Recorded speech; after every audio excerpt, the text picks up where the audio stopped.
आदरणीय राज्यपाल महोदय, माननीय क्षेत्र संघचालक जी,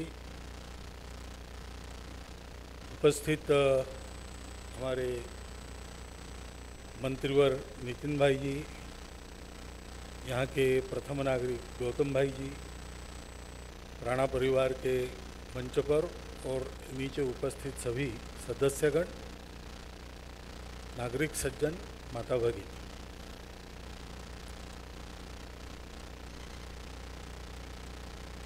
एक बहुत सुंदर अवसर इस निमित्त हमको प्राप्त हुआ है पुण्य स्मरण का, जिस स्मरण मात्र से पुण्य बढ़ता है, ऐसे स्मरण को पुण्य स्मरण कहते हैं।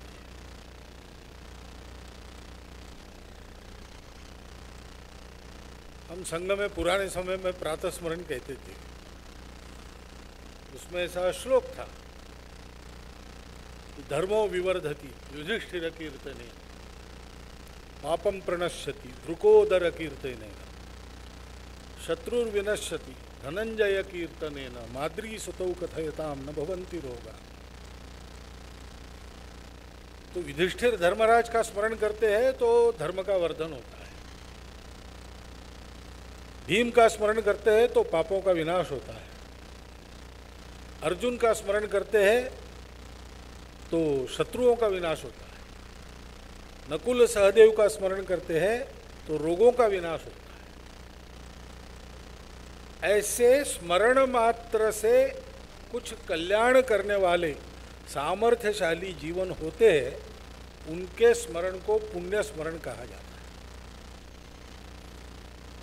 हमारे देश की स्वतंत्रता के लिए किसी न किसी रास्ते से जिन लोगों ने परिश्रम किया है, उसमें से प्रत्येक का स्मरण ऐसा पुण्य स्मरण है।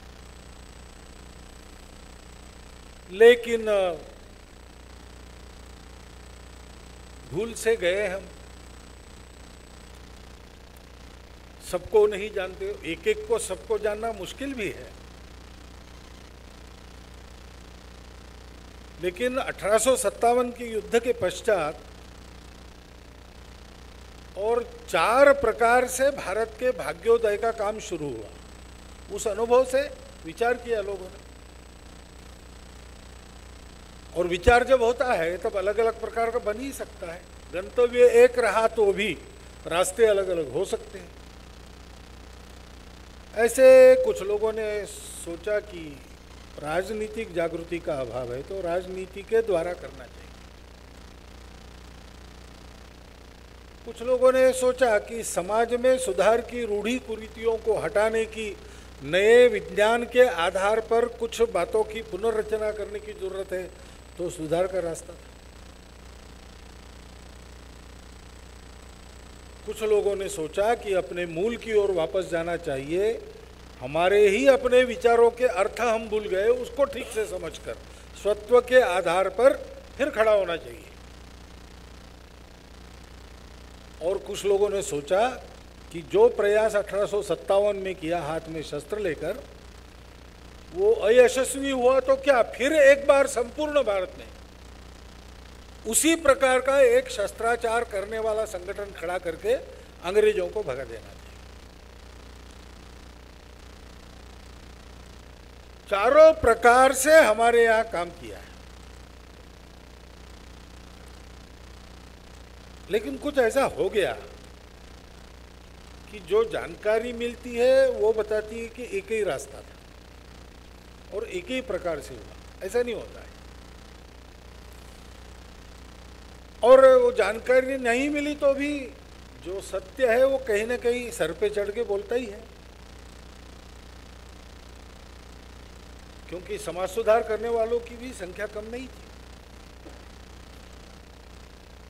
अपने मूलों की प्रति श्रद्धा और सही अर्थ के जागरण से मनुष्य का स्तर ऊपर उठाने वालों की संख्या तो कम नहीं थी, कर्तृत्व भी कम नहीं था।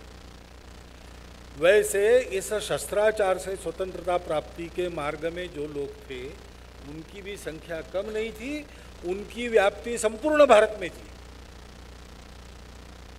और इसलिए भारत के आज के प्रत्येक साधारण बड़े शहर में जो कस्बा नहीं है उससे बड़ा बन गया है। ऐसे सब स्थानों पर ऐसे जिनको हम क्रांतिकारक कहते, ऐसे क्रांतिकारक बंधुओं के घर है, उनके परिवारों के वंशज है, उनका स्मरण जतन करने वाले लोग हैं। और इसलिए अनायास ही बिना किसी के कुछ किए वहां से वो जानकारी मिलती रही है। लेकिन जैसा मैंने कहा कि वो उनकी जानकारी प्रकाश में आए, इसका प्रश्न कम है। ज्यादा प्रश्न इसका है कि उस स्मरण से जो पुण्य की शक्ति मिलती है, वो शक्ति आज हमको आवश्यक है। हमने स्वतंत्रता प्राप्त की, अब हमको ये विचार करना चाहिए कि स्वतंत्रता प्राप्त की यानी हमने क्या प्राप्त किया, और ऐसा विचार हमने करना प्रारंभ किया है। पहले तो ऐसा ही एक माना जाता था बहुत से लोगों के द्वारा कि सारे दुखों का कारण अंग्रेज है और वो चला जाएगा, सब ठीक हो जाएगा।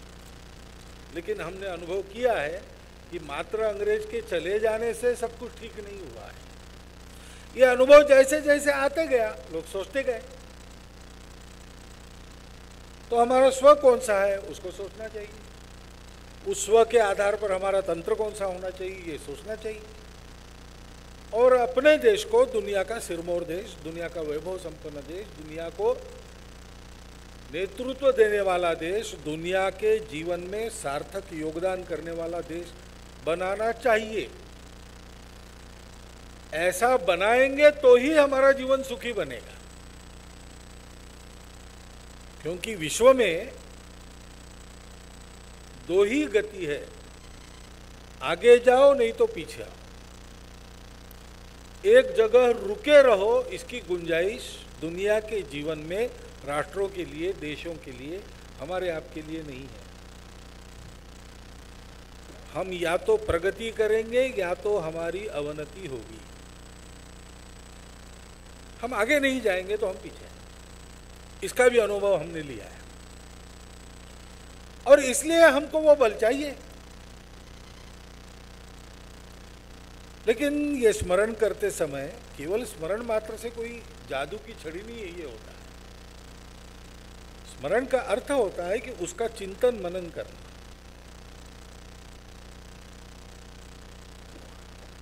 इन सभी चारों धाराओं में काम करने वाले महापुरुषों के जीवन अत्यंत प्रेरक है। और उसमें तो क्रांतिकारकों के जीवन से अग्निगर्भ जीवन, ऐसे जीवन है। समर्पण की पराकाष्ठा क्या होती है, देश के लिए सर्वस्व दान क्या होता है, इसको अगर सीखना है और इसकी प्रेरणा लेनी है तो मात्र आप इन क्रांतिकारकों के चरित्र पढ़िए। ऐसी क्रांतिकारक माला के एक प्रातिनिधिक मुकुटमणि सरदार सिंह जी राणा थे। ये मैं सोच के बोल रहा हूं, क्या सोच के बोल रहा हूं बता रहा हूं मैं। ऐसे चंद्रशेखर आजाद भी थे, ऐसे भगत सिंह भी थे, लेकिन उनको एक विशिष्ट स्थिति में एक विशिष्ट काम करना पड़ा।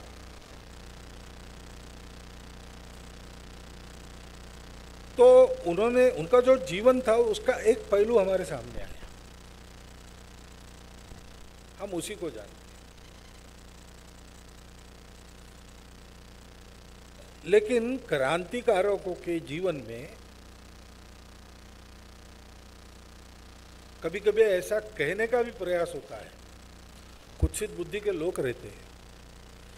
तो हमारे भारत की स्वतंत्रता के लिए जिन्होंने अपना सर्वस्व दिया, हाथ में शस्त्र लेकर पराक्रम किया, और जिनके जीवन में स्वतंत्रता मिली वो तो धन्य हो गए, लेकिन नहीं मिली वो काली पानी में चले गए, वो हंसते हंसते फांसी झूल गए, प्राण तक त्याग दिए। ऐसे लोग, उनके बारे में ये कहने वाले लोग अपने देश में है कि ये तो दहशतगर्दी करने वाले लोग थे। तो क्या क्या विडंबना कही जाए। और केवल एक ही पहलू हम ध्यान में रखें तो लगता भी, हाँ, क्या चंद्रशेखर आजाद जी ने क्या किया, तो काकोरी कांड, और उनकी मृत्यु हुई इलाहाबाद में गोलियों से लड़ते लड़ते। तो हाँ भाई, ये तो गोली पिस्तौल वाले लोग तो थे, लेकिन गोली पिस्तौल वाले सब लोग समान होते हैं क्या? गोली पिस्तौल हाथ में लेकर गोलियां चलाने वाले चंद्रशेखर आजाद वास्तव में क्या थे, इसको जानने से पता चलता है कि वो कैसे थे, उन्होंने क्या किया है, बात अलग है। आदमी जो करता है वो विशिष्ट परिस्थिति में उसको जो करना पड़ता है वो करता है।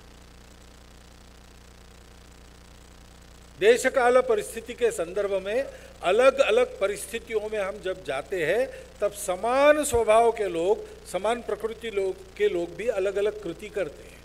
वो अलग अलग कृति करते हैं, इसलिए अलग अलग प्रकृति के नहीं होते। हमको ये देखना चाहिए कि ये सब लोग उन्होंने क्या किया, वो तो प्रेरक और स्फूर्तिदायक है ही, लेकिन क्या उसका सही सही वैसा का वैसा अनुकरण कर सकते? ऐसा नहीं हो सकता, क्योंकि समय बदला है, समय बदला है। छत्रपति शिवाजी महाराज के राज्यारोहण का 300वां वर्ष हमने मनाया संघ के संशोधकों में। तो महाराष्ट्र प्रांत में एक तहसील के कार्यकर्ता ने सोचा कि शिवाजी महाराज का संदेश घर घर पहुंचाना है, तो शिवाजी महाराज ने जैसा किया वैसा ही करेंगे। तो एक घोड़ा लाया और पूरा वैसा ड्रेस वगैरह करके, कमर को तलवार लटका के, वो घोड़े पर 3 दिन पूरे तहसील में घूमकर फिर घर पर वापस आए, घर घर संदेश पहुंचा। वापस आए तो घर के लोगों ने दरवाजा खोल दिया और आइए, आ गए काम करके। उन्होंने कहा तो आइए, तो बोले पहले उतारो मुझे घोड़े से। तो घोड़े पर बैठने की आदत नहीं, तो 3 दिन घोड़े पर बैठे तो वैसे के वैसे उनको उठाकर नीचे रखना पड़ा। शिवाजी महाराज ने उस जमाने में किया, हमको जरूरत है क्या बिल्कुल वैसा को वैसा अनुकरण करने की? ये अंधा अनुकरण नहीं करना है। उसके पीछे प्रवृत्ति क्या है, उसके पीछे मनुष्य क्या है।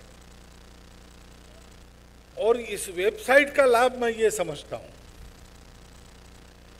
कि स्वर्गीय सरदार सिंह जी के जीवन की जानकारी देने के निमित्त से हमारे क्रांतिकारकों के पीछे मनुष्य कैसे थे, इसका एक प्रातिनिधिक दर्शन इस वेबसाइट के कारण हमको होता है।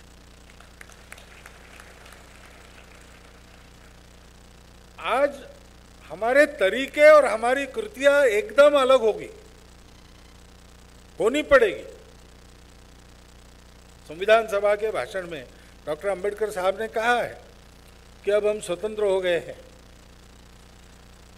अंग्रेजों की सरकार, विदेशियों की सरकार थी, उसको अपना दुख दर्द बताना, उससे अपने दुख के उपाय निकालना, इसके लिए हम जो करते थे वो उस समय सही था।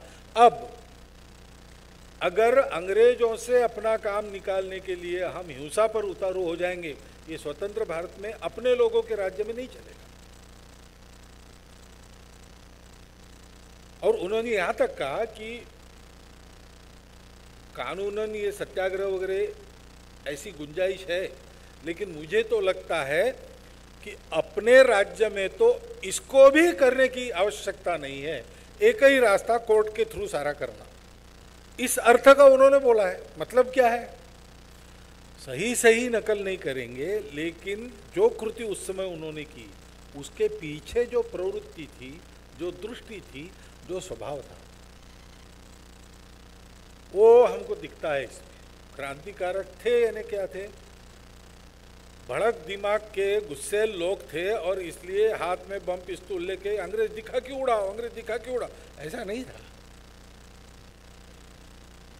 ये बहुत सोच समझकर काम करने वाले, गंभीर चिंतन मनन करके देश की स्थिति का समग्र विचार करके आगे बढ़ने वाले लोग थे।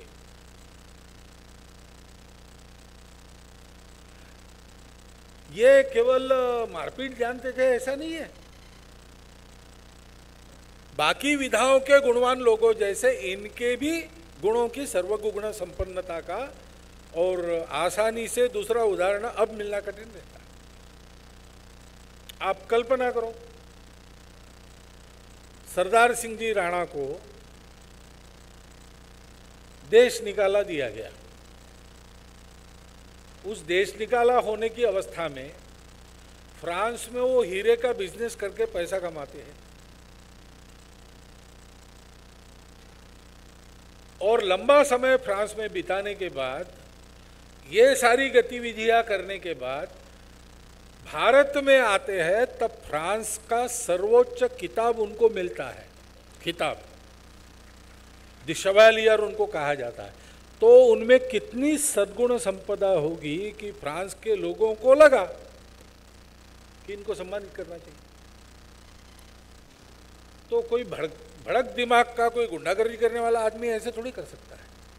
लेकिन एक अच्छा बिजनेस चलाकर पैसा कमाया तो कितना दिया? उस जमाने में उन्होंने 5 लाख दिए काशी हिंदू विश्वविद्यापीठ को, शांति निकेतन को दिए। कितने, अब इतना पैसा कमाने की उनकी ताकत थी।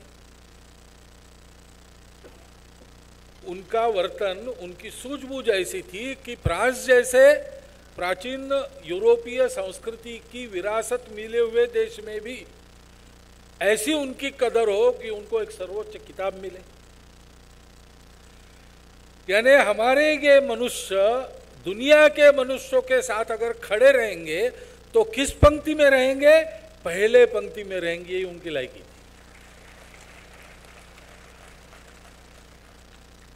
ऐसे थे, लेकिन देखिए उन्होंने इन सब का उपयोग क्या किया। हमको अगर ये गुण संपदा मिली तो हम ज़्यादा से ज़्यादा अपना भला करेंगे, अपने परिवार का करेंगे, अपने गांव का करेंगे।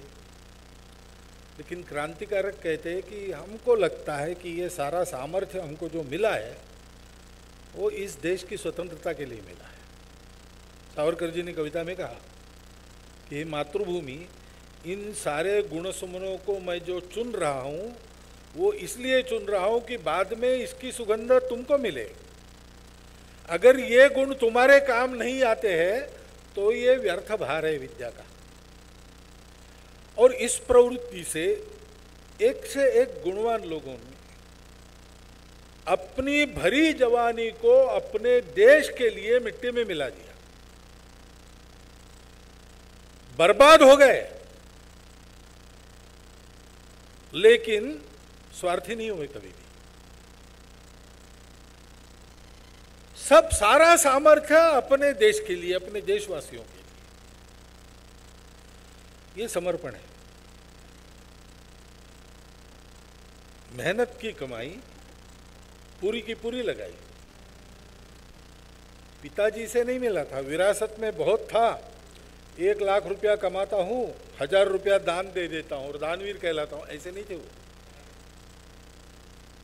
देश के लिए जो आवश्यकता है वो उन्होंने किया, अपने कर्तृत्व से किया, अपने कर्तृत्व से कमाया और दे डाला और अपेक्षा नहीं रखी कि हमको कुछ मिले।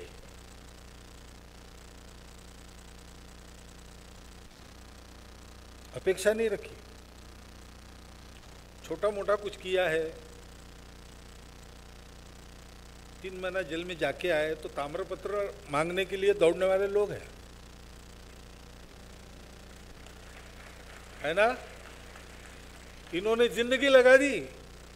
अगर ये वेबसाइट नहीं होती और राजू भाई ये कार्यक्रम नहीं रखते तो हम लोगों में से भी कितने लोगों ने सरदार सिंह जी राणा का नाम सुना होता? विचार कीजिए।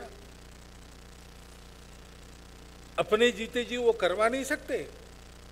जो शांति निकेतन की स्थापना में, काशी के विश्वविद्यालय की स्थापना में इतना धन लगा सके, वो अपने नाम से 4 फलक यहाँ भारत में लगवा नहीं सकते थे, लेकिन उन्होंने नहीं किया क्योंकि उनको ये नहीं करना था।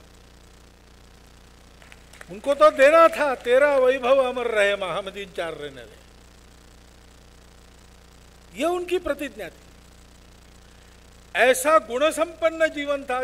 भगवान की पूजा करनी है, स्वतंत्रता देवी की अर्चना करनी है, तो जो फूल देना है वो बासा फूल नहीं है, वो आधा कच्चा फूल पूर्ण खिला हुआ, और किसी ने जिसका गंध नहीं लिया, ऐसा फूल हंसते हंसते हम चढ़ा रहे हैं।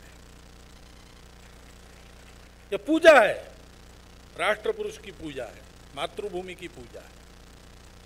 इस पूजा भाव से आज ये पूजा भाव लेने लायक है। उसके लिए उन्होंने क्या किया वो उस समय की बात है, लेकिन आज हमको जो करना पड़ेगा वो करने के पीछे हमारा ये पूजा भाव होना चाहिए, हमारा ये समर्पण भाव होना चाहिए, हमारा अहंकार नहीं होना चाहिए, हमारा स्वार्थ नहीं होना चाहिए। ये पहला पाठ है जो पढ़ते हुए हम अगर उनको स्मरण करते तो सारा का सारा पुण्य हमको भी नसीब होता है। गुण संपन्न बनना, दुनिया में गुणों पर कोई समझौता होता नहीं। हम भारत के ही इसलिए थोड़े कम चल जाएंगे ऐसा बिल्कुल नहीं। हम देवभूमि के रहवासी हैं, हम और ऋषि मुनियों के वंशज है, इसलिए हम थोड़ा कम है तो भी स्वीकार कीजिए, नहीं चलता है। एक एक बात परख के दुनिया लेगी और उसका अपने को खरा सिद्ध करना पड़ेगा, लेकिन ये सारा अपना गुणों का खरापन कमा कर वो हंसते हंसते देश के लिए समर्पित करना पड़ेगा। उस समर्पण में भी अहंकार नहीं चाहिए कि मैंने दिया, नहीं चाहिए। मालिका का एक तंतु, गीत का मैं एक स्वर हूं, पूज्य का मां की अर्चना का एक छोटा उपकरण हूं। इस भाव से वो पूजा होनी चाहिए। और दूसरी बात है कि आगे हम देखते हैं तो देश के हित का विचार, यानी केवल एक बात का विचार नहीं कर रही है सब लोग, समग्र विचार करें। चारों रास्तों में चले हुए उस समय के लोग, स्वतंत्रता के बाद हमने वैसा किया नहीं, वो बात अलग है, लेकिन उन्होंने हमको जो रास्ता दिखाया वो एक तरफ खींचने का नहीं था। अभी आपने वेबसाइट देखी, उसमें दी सोशलिस्ट वृत्तपत्र का वो अंक दिखा, उसमें उसका ब्रीद वाक्य है, an organ for freedom and political, social and religious reforms. इन चारों धाराओं में चलने वाले लोगों के सामने ये पूरा का पूरा चित्र था। अपने देश में स्वतंत्रता चाहिए, लेकिन यहां उनका चिंतन रुकता नहीं, वो आगे की सोचते हैं। हमारे यहाँ राजनीतिक, आर्थिक, सामाजिक, धार्मिक सब प्रकार के समाज में सुधार होने चाहिए, व्यक्तियों की आदतें बदलनी चाहिए, समाज की व्यवस्थाएं बदलनी चाहिए। उनके स्वतंत्रता का अर्थ ये पूर्ण स्वतंत्रता होती है, जिसको भूलने के कारण जयप्रकाश जी को सप्त क्रांति का नारा लगाना पड़ा।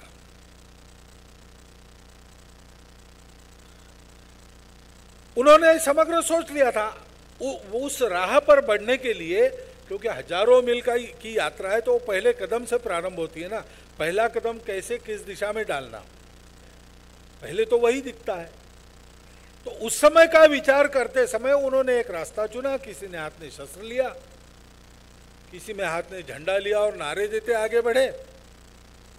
कोई दौड़ पड़े समाज की सेवा में और वहां से उनको शिक्षित करके सुधारने में लग गए। कोई उनके पास ग्रंथ, तत्वज्ञान, उपनिषद लेके गए और सेवा की।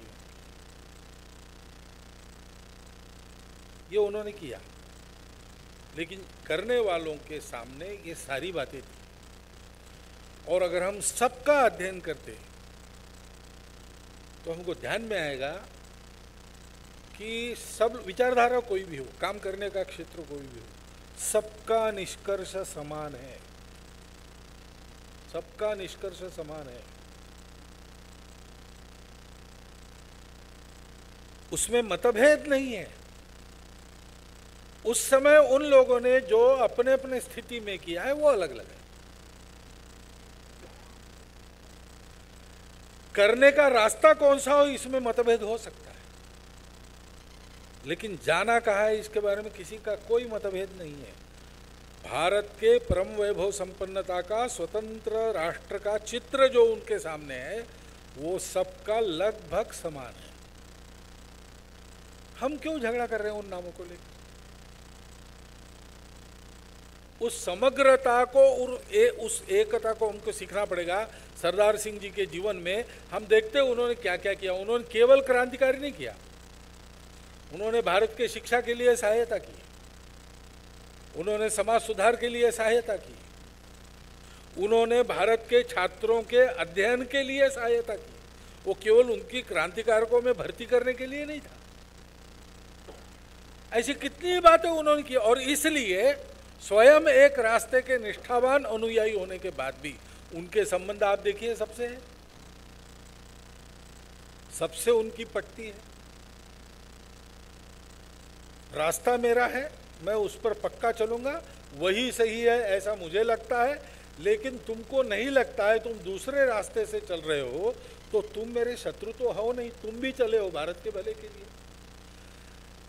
ये जो हृदय की उदारता और परस्पर पूरक बनने का एक गंतव्य के लिए भाव, ये तो हमको सीखना चाहिए। भगिनी निवेदिता ने भी कहा है कि भगिनी निवेदिता ने जब जब कहा है तो भारत को बहुत श्रेष्ठ बताया है और यूरोप को बहुत ही लताड़ा है। लेकिन एक जगह वो कहती है कि भारतीयों को एक गुण तो यूरोप से सीखना पड़ेगा, अपने नितांत अरुचि का, नितांत मतभेद वाला, नितांत अप्रिय स्वभाव का व्यक्ति भी एक लक्ष्य की प्राप्ति के लिए साथ चलाना अथवा उसके साथ चलना, ये कला भारत के हिंदू समाज को सीखनी चाहिए।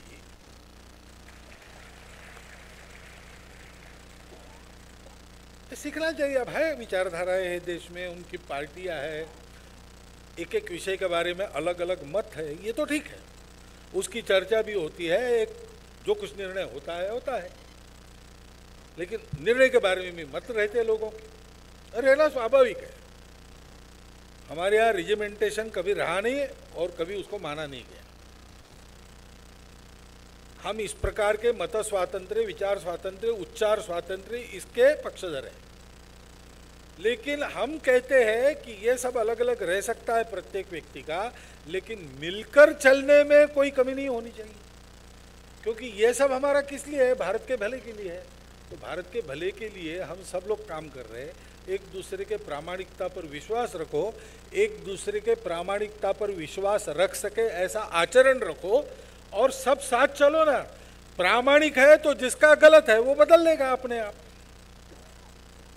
लेकिन वो छोड़कर हम स्वार्थवश एक दूसरे की टांग खिंचाई, एक दूसरे की बदनामी और हर बात में अड़ंगा डालने की कोशिश में लगे रहते। कोई इसमें अपवाद नहीं, मैं किसी एक को लक्ष्य नहीं कर रहा हूँ। सार्वजनिक जीवन में ये प्रवृत्ति क्यों है हमारी? ये हमारी प्रवृत्ति नहीं है।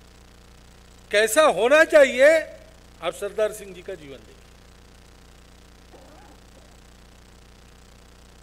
और तीसरी बात है कि भारत के जीवन का ऐसा समग्र विचार सामने रखकर अपने रास्ते से निष्ठापूर्वक चलते हुए उन्होंने जो कुछ किया उसमें वो स्वयं अतिवादी बने नहीं। शस्त्राचार एक अतिवादी मार्ग आजकल माना जाता है और जिस देश का अपना राज्य अपने भूमि पर है उसमें तो वो अतिवादिता ही है। लेकिन हमारे क्रांतिकारक अतिवादी वो सज्जन, भावनाओं से बड़े कोमल, सबके प्रति प्रेम रखने वाले व्यक्ति थे। गीता के उपदेश का आचरण करने वाले लोग थे। युद्धस्व विगत ज्वरः, युद्ध करो, करना ही पड़ेगा, दूसरा इलाज नहीं, युद्ध करो, लेकिन खुन्नस से मत करो, दुश्मनी पाल के मत करो, द्वेष से मत करो, धर्म के विजय के लिए कर्तव्य के नाते करो। इसका प्रत्यक्ष आचरण करने वाले लोग थे। आज अगर मैं कुछ करता हूं और उसका विरोध करने वाले, अब लोकतंत्र है तो विरोध करने वाले भी रहेंगे, तो एकदम मेरा द्वेष शुरू हो जाता। मैं देखता हूँ एक सज्जन मिले हमको, बड़ा नाम प्रसिद्ध है इसलिए मैं बताता नहीं आपको, लेकिन किस्सा नहीं है, ये घटना है। अचानक मिले, अरे वाह वाह अच्छा है, कहाँ जा रहे हैं? नागपुर जा रहे हैं। आप कहाँ जा रहे हैं? नागपुर जा रहे हैं। अरे तो मैंने उनको पूछा आप नागपुर हैं कितने देर के लिए? बोले देर नहीं, 3 दिन रहने वाला हूँ ना। बहुत फुर्सत होगी आपको, आइए ना हमारे कार्यालय। एकदम देखने लगे। फिर उन्होंने कहा भागवत जी मुझे पार्टी से निकाल देना है क्या आपको? मैंने कहा ऐसा नहीं, मैं आप आ रहे नागपुर रह रहे इसलिए बुलाया। उतने में और एक सज्जन आ गए उसी पार्टी के। उन्होंने देखा, अरे वाह, अरे आप भागवत जी के सामने बैठे हैं, अच्छा कहाँ जा रहे हैं? नागपुर। फिर जा रहे कि इनके हेडक्वार्टर में? तो उनके क्यों, अर्थक्वेक आ जाएगा, मुझे निकाल रहे हो क्या पार्टी से? मैंने उनको कहा भाई ये आप क्या बोल रहे हैं हमको पता नहीं, मैं आपसे बात कर रहा हूँ ना, मुझे संघ से कोई नहीं निकालेगा।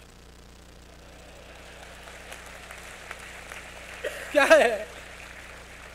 अरे ये मतभेद वगैरह ये सब रहता है, लेकिन भाई अब एक देश के लोग हैं, एक देश के लिए काम कर रहे हैं। ये अगर विश्वास है और ऐसा विश्वास रखने वाला, बढ़ाने वाला आचरण है, तो ये झगड़ा क्यों चाहिए, द्वेष्टा क्यों बनना चाहिए? ऐसा नहीं है। कैसा होना चाहिए उनका जीवन है हमारे पास, जो उसके चलते, उस दुश्मनी के चलते, उस मत्सर के चलते, उस जलन के चलते आचरण की क्षुद्रता आती है। इन चारों धाराओं में चलने वाले हमारे उन नेता क्रांतिकारकों सहित सबका जीवन उठाकर देखिए, एक कण भी दूसरे के प्रति कोई रंजिश नहीं, कोई असम्मान नहीं, उल्टा सबके गुणों का अत्यंत आदर प्रत्येक के मन में है। और सबने सोचा है वो अपने स्वत्व के आधार पर सोचा है, स्वत्व के आधार पर। भारत का स्वत्व, भारत का अध्यात्म है, सबका विचार उस आध्यात्मिक आधार पर है। क्रांतिकारकों ने गीता हाथ में रखी, राजनीति में आध्यात्मिक आधार पर चलने का प्रयोग तिलक जी ने, गांधी जी ने किया, इसलिए उन्होंने गीता रस से लिखा। और गांधी जी के बारे में उदाहरण देने की जरूरत नहीं, वो तो बताते ही है। समाज सुधार के क्षेत्र में जिन लोगों ने काम किया, किसी न किसी भारत की आध्यात्मिक विचारधारा का सहारा लेकर उन्होंने सुधार लाए। भारत के स्वत्व को स्पष्ट ध्यान में रखकर, दोनों पैर उस पर पक्के रखकर, नए देश काल परिस्थिति में उससे सुसंगत नए भारत की कल्पना लेकर ये सब लोग चले। हमें आवश्यक है, हमको एक नया भारत खड़ा करना है, करना ही पड़ेगा, क्योंकि दुनिया के जीवन में ये नियम है, राष्ट्र या तो आगे जाएगा या तो पीछे आएगा, समाप्त होगा। और राष्ट्र आगे जाएगा तो हम आप आगे जाएंगे, राष्ट्र की स्थिति ठीक नहीं है तो आपकी हमारी किसी की स्थिति ठीक नहीं रहेगी, दुर्गति होगी, ये हम जानते हैं। लेकिन उस स्वार्थ के डर से नहीं, भाई हम कुछ लगते हैं इस देश के, हम इसके पुत्र हैं, इसने हमको पाला पोसा है, इसके पूर्वजों ने हमको हमारी संस्कृति दी है, इसके भूमि ने हमारे संस्कार स्वभाव बनाए हैं, लिया है वो देना है, क्योंकि ये सब अपना है। इस आत्मीयता से हम विचार करते हैं तो ये मेरा देश है, मेरा राष्ट्र है, मेरा समाज है, इसको पीछे नहीं आने देना है, इसको सतत आगे ले जाना है। और ये समाज ऐसा है, उसकी विरासत ऐसी है कि आगे ले जाते समय ये अकेला नहीं भागेगा, सबको साथ, अपने साथ आगे लेके जाएगा। उसके लिए आवश्यक निस्वार्थ बुद्धि कैसी चाहिए, उसके लिए आवश्यक त्याग समर्पण कैसा चाहिए, उसके लिए आवश्यक समग्र दृष्टि कौन सी चाहिए, उसके लिए आवश्यक बड़ा हृदय और सबके गुणों को पहचान, गुणों की परख कैसी चाहिए, मिलकर चलना कैसा चाहिए, उसके लिए आवश्यक अपने स्वयं की विचार भूमि में दोनों पैर पक्के अड़े रखकर देशकाल परिस्थिति अनुसार क्या क्या रूप में परिवर्तन करना है, इसका विवेक कैसा चाहिए, ये सारी बातें हमको इन उदाहरणों से मिलती है। और क्रांतिकार्य की धारा का प्रातिनिधिक उदाहरण के नाते सरदार सिंह जी का उदाहरण है, क्योंकि उनको बम पिस्तौल बनाकर भारत में भेजने पड़े, बनाने वालों को प्रशिक्षण भी देना पड़ा, उनको वृत्तपत्र चलाना भी पड़ा, उनको स्वयं को देश निकाला झेलना पड़ा और सावरकर जी के लिए लड़ना भी पड़ा। उन्होंने स्वतंत्रता का काल भी देखा, वो स्वतंत्र स्वदेश में वापस भी आ सके। उन्होंने लौकिक जीवन भी व्यवसाय वगैरह करते हुए जिया। सब प्रकार के परिस्थिति को उन्होंने झेला है और सब प्रकार के परिस्थिति में एक देश हित समर्पित देशभक्त व्यक्ति को कैसे रहना चाहिए, इसका बहुत निकट उदाहरण हमारे सामने, जो हमको अनुकरणीय लग सके, अनुकरण करने की हिम्मत हमारी हो सके, इतना निकट वाला उदाहरण स्वर्गीय सरदार सिंह जी राणा का हमारे सामने है। हम उनके बारे में जानकारी प्राप्त करें, हम चलते फिरते खोज में रहे कि ऐसे कौन कौन लोग हैं, उनकी खोज करें, उनकी जानकारी प्राप्त करते रहे, क्योंकि ये पुण्य स्मरण करा देने वाले पवित्र चरित्र जो है वो हमारे देश के निधि है। हमारे आने वाले पीढ़ियों को सतत, जैसे रामायण प्रेरणा देता है, भगवान राम का स्मरण हमको मर्यादा का स्मरण दिलाता है, भगवान कृष्ण का स्मरण हमको सब परिस्थिति में अविचल धीरवान रहकर कर्म करने का निर्देश देता है, कैसे अपने देश के लिए समर्पण, त्याग, कर्तृत्व की पराकाष्ठा, इसकी नित्य प्रेरणा हमारे पीढ़ियों को देने वाला ये सारा देशभक्तों का अध्याय हमारे यहाँ पर 1857 के पहले से, जिस दिन हम परतंत्र हुए उस दिन से ऐसे महान चरित्र है, ऐसे महान उनके त्याग है कि भारत के किसी आक्रामक को भारत के भूमि के अंदर एक दिन चैन की नींद नहीं मिली। हम केवल 1857 सुनते हैं, हम केवल उसके बाद का स्वतंत्रता सुनते हैं, लेकिन बीच में कोई खाली दिन गया नहीं है।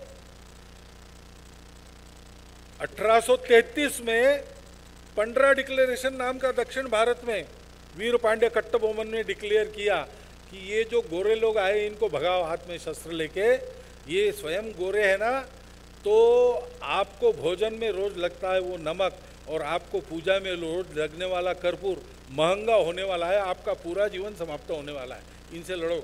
ये 1833 की बात है, 1857 की नहीं। एक दिन चैन का किसी भी आक्रामक को नहीं मिला है सिकंदर के समय से आज तक।